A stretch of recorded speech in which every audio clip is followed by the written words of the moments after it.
who likes semantic versioning?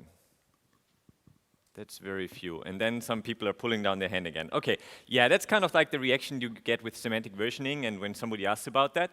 I always call it the break, add, fix semantic versioning, because that's kind of like what MAJOR.MINOR.PATCH are, and this is how most people are using them. Does anybody know what is the major version of semantic versioning itself right now? No, it's already 2. They had a breaking change at some point, so it's 2.00 is actually semantic versioning as of now.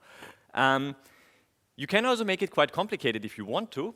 Does anybody know what is the lowest and the highest version number in here? So you have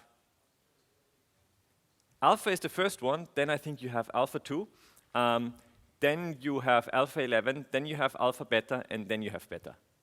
Is anybody using it like that? Only if you hate your users, right? That's kind of like how you would do it. And semantic versioning has this thing where it feels like you're doing it wrong. Is one of the worst things somebody can say on Twitter to you, because that always leads to very heated discussions, like you're doing semantic versioning wrong, and then everybody is very offended and you have big discussions. And it's interesting that it's such a loaded topic, even though it's just version numbers, but just version numbers in IT are not the same thing, because it's just spaces or tabs. Like, we have strong opinions, and that's why semantic versioning, I think, also has these strong opinions around it. Semantic versioning generally is around the API, and the problem is already that it starts is like, what is the API? Because it could be a REST interface, but it could also extend, like, if I don't support a specific operating system anymore, is that a breaking change of my software or not? Because it's not the API, but is the operating system the API? And then big discussions arise around that of what is breaking and what is the API. And talking about breaking, I guess most of you know that XKCD comic, where there is this obscure feature that warms something up and somebody uses that as a feature, even though it's kind of like a bug in the software. And that is oftentimes in your software, it's kind of the case that somebody uses it in an obscure way and you think like you fixed the problem, and for somebody else you broke their workflow. And that's another big issue around semantic versioning and why some people are sometimes so upset around it. Are you allowed to do experimental APIs that you can just break in semantic versioning, yes or no? Yes. Many do. Is it a good thing? Yes, some say yes. We do too, so I need to be careful what I want to say here. Are UI changes potentially breaking changes? Anybody thinks yes?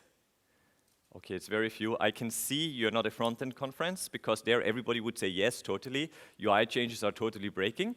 But it's just very much the perspective of like, what is the API and what is breaking in the end. One thing I think that has given semantic versioning kind of like a bad reputation is some languages, NPM for example, like to do these version ranges, and then stuff would break or not be exactly reproducible, whereas other tooling ecosystems have learned a long time ago that this is probably not a good idea. Is anybody using version ranges?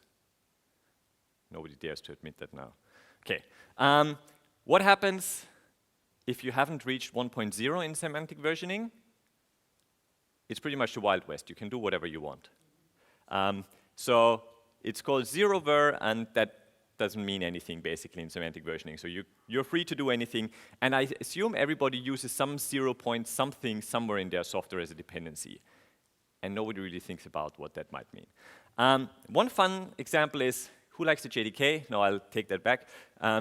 You don't have to say anything, but before 9, they had this very interesting versioning schema where this was not a patch level version because there was no 5.6, 5.7 or whatever, but this here meant, for example, I think this was security fixes only, and this is security fixes and bug fixes.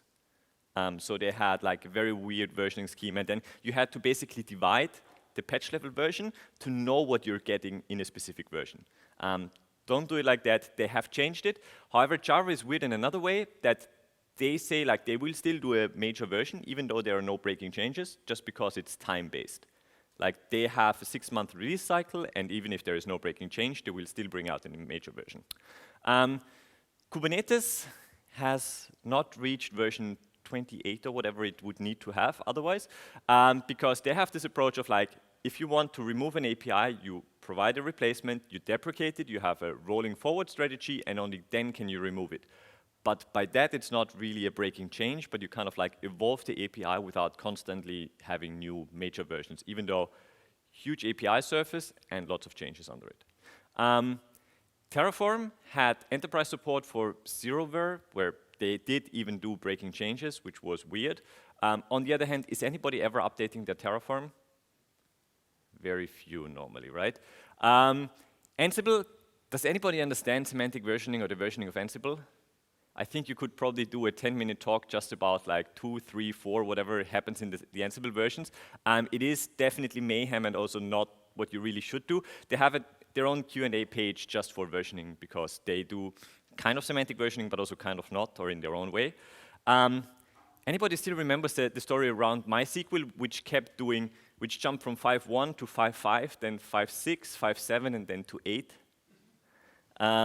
Which I was told had multiple reasons. It's like, I think 6 was when Sun was doing something and then Oracle didn't like it and threw it out. 7 was something about clustering that also never saw the light of day. And then they did 8. Why they did so many basically major versions here was that allegedly what I've heard is that Oracle legal requires a full legal audit if you do a major version. And their hack was not to do major versions for a while. So they could still release software. So you can use and abuse versioning in various ways. Alternative ways, calendar versioning like Ubuntu, which is nice because you know that 22.04 came out in April of this year, and you really know when's versioning or what version came out when. So that is kind of nice. Another alternative that sometimes happens or was more popular, I think, in the past was odd and even. Anybody still remembers those? Those who have done Linux a long time ago. They were doing that, where odd versions and even versions, like one is like the beta and the other one is the stable release. Mongo did that for a long time, and Node in the very early days as well. Is anybody using Git hashes for versioning? Yeah, maybe internally, or if you hate your users, that's the alternative where Git hashes are appropriate. And everybody is kind of doing semantic versioning, right? And then we can have long discussions about what is right and what is wrong, including in our software. I think those were 5 minutes. Thanks a lot. And I still put some stickers up there. Take more stickers if you want to. And I'll hand over to Foy. Correct. Thank you so much, Philipp. Thanks.